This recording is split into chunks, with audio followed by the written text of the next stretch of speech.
Before taking your first breath, before hearing the cry of the world, something in you had already decided. You didn't just stumble into the chance of existence. Perhaps you chose your mother in advance. Yes, this may sound absurd at first glance, but what if I told you that life isn't a random sequence of events, but rather a carefully woven plot by something far greater than we can comprehend? What if every relationship, every trauma, every love, every loss had a hidden purpose that transcends time and matter? Let's close our eyes for a moment. Imagine yourself floating in the void before birth. There's no body, no memories, no identity.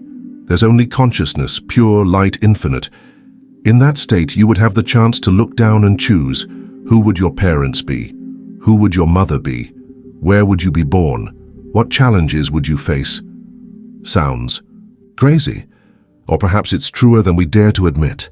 For millennia, spiritual traditions have spoken of this. In ancient Egypt, it was believed that souls chose their earthly paths with the help of the gods. In India, Vedic texts mentioned that each soul came with a dharma, a divine purpose etched into its essence.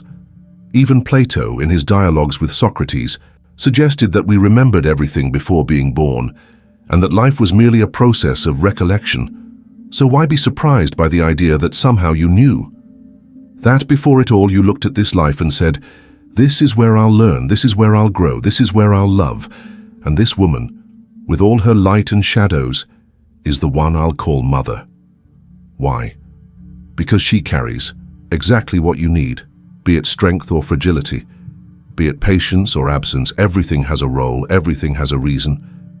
Perhaps you chose someone who would make you feel insecure so that you could learn to find security within yourself. Or someone who would teach you to give love without expecting anything in return because you needed to heal old wounds. Perhaps you chose a mother who suffered so you could understand the weight of pain and learn to rise even when your heart bleeds. And if this is true, then nothing was a mistake. Nothing was an accident. Every hug, every silence, every harsh word, every worried grimace, every gesture of surrender is part of an invisible but deeply intentional plan. And now tell me, how does this change the way you look at her? How does this transform your story? If you're watching this video, it's because something inside you already feels this, already senses it, already questions it. So let me invite you on a journey, not just through philosophy, psychology, or spirituality, but through yourself. Let's explore together what it truly means to choose before being born, and how that choice has shaped every step of your path. Oh, and if you felt this call, if something resonated deeply within you, maybe it's time to stick around.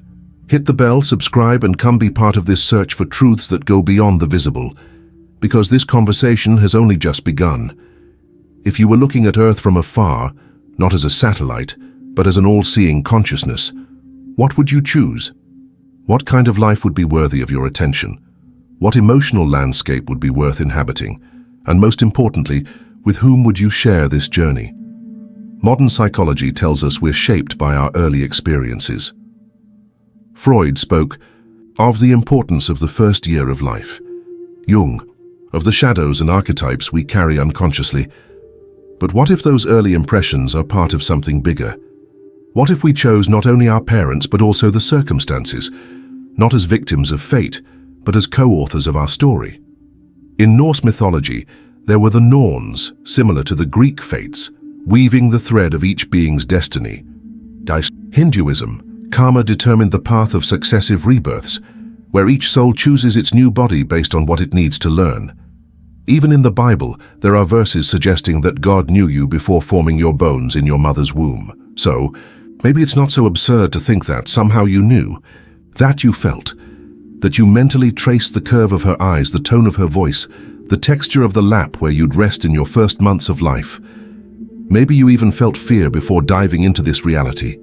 Fear of forgetting, fear of suffering, fear of loving too much and being rejected. But you came anyway. Why? Because growth almost never happens in the comfort zone. Because evolution is rarely smooth. Because we only learn true strength when we face the weight of the world. And perhaps, just perhaps, the only way to understand certain truths was by living them, by feeling them, by crying them. Think of the first time you felt abandoned. Do you remember it? Was it at 3, 5, 10 years old? Your heart tightened. Your breathing grew heavy. Something inside you said, I'm not enough. But what if that was part of the plan? What if that abandonment was a metaphor for what you needed to let go of? What if that pain wasn't a punishment, but an invitation? She was your mother, yes, but she was also your mirror.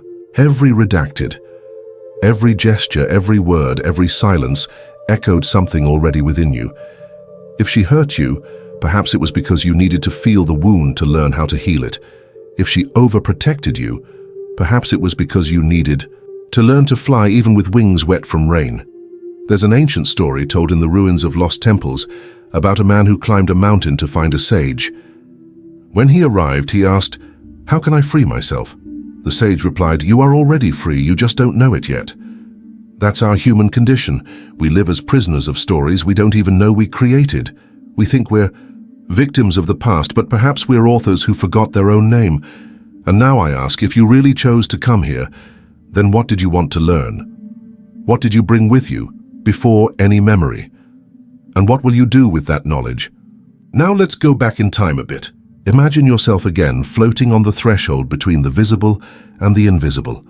You look down and see countless possibilities unfolding like cosmic flowers. Each one represents a different life, a different family, a unique set of challenges and blessings. And there, among them all, you find a faint thread that seems to catch your attention. It's familiar. It seems painful, yes, but also transformative. There's love there, though it doesn't always wear the guise we expect, and you decide this is the one, not by chance, not by luck or misfortune, but by purpose. And then you dive and breathe for the first time, and cry and begin.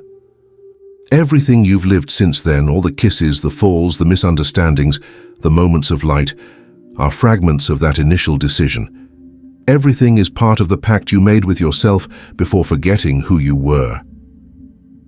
This idea may sound strange to the rational mind, but it strikes deep in the heart, because there's something within us that recognizes the truth, even when it's wrapped in mystery. And if it's true, then every interaction with your mother has meaning beyond the obvious. Every fight, every reconciliation, every word spoken, in the heat of emotion carries symbolic weight. She's not just a parental figure. She's a portal, a symbol, a reflection of what you brought to heal, understand, and transcend. The human psyche is complex, but not chaotic. There's a hidden logic behind our emotional choices. Jung called it synchronicity, events connected by meaning, not causality. So why not apply this to our very origin? Why not consider that somehow you chose to be here with her, exactly as you are? This doesn't justify hurts. It doesn't invalidate pain. It doesn't diminish traumas. On the contrary, it gives them depth. It gives them purpose. It transforms suffering into raw material for growth, and perhaps even healing. And now, I'll ask you another question. If you could talk to that version of yourself, the one about to be born, what would you say? Would you tell it to be brave, to trust, to not forget? Or perhaps you'd simply say, I'm proud of you. Despite everything you've been through, you're still here. You survived, you grew, you learned. Right now you have two options. Continue as you always have, repeating patterns, feeding old beliefs, or take ownership of your story. Recognize that even if you forgot, you chose. And if you chose, you can choose again. Choose to forgive. Choose to understand. Choose to grow. And perhaps above all, choose to love. Think of your mother as a river, not just a source of water, but a path. A flow that carries history, sediments of past lives, cycles of floods and droughts, buried roots of generations that came before. You weren't born outside this riverbed. You emerged from it. And even if you chose this path in advance, you still had to swim in it. Learn to breathe underwater. Find your own rhythm amid the currents. Behavioral psychology teaches us that we inherit unconscious patterns, habits, fears, beliefs, all transmitted silently, almost imperceptibly. A certain way of looking at the world, handling conflicts, expressing love or the absence of it. All of this is part of the legacy, But if you really chose to come here, then this inheritance isn't just something you received, it's something you sought. A tool, a mirror, a school. In Egyptian mythology, there was Isis, protective mother, powerful sorceress, symbol of divine nurturing. She was more than a goddess. She represented the creative force, the eternal cycle of life, the ability to regenerate, even in pain. And all of Isis's children had a purpose, to learn to love unconditionally, even when the world seemed to deny that love. Perhaps your mother was that too. Perhaps she carries within her traces of that ancient goddess, not always visible, not always easy to recognize, but present. And perhaps you chose to be near her precisely for this reason, to learn to love without depending on reciprocity, to feel the weight of abandonment and understand that it doesn't define who you are, to discover that, behind every human gesture, there's a soul crying out for healing. And now let's go back to the beginning. Before birth. Before the choice. Before everything. What did you know?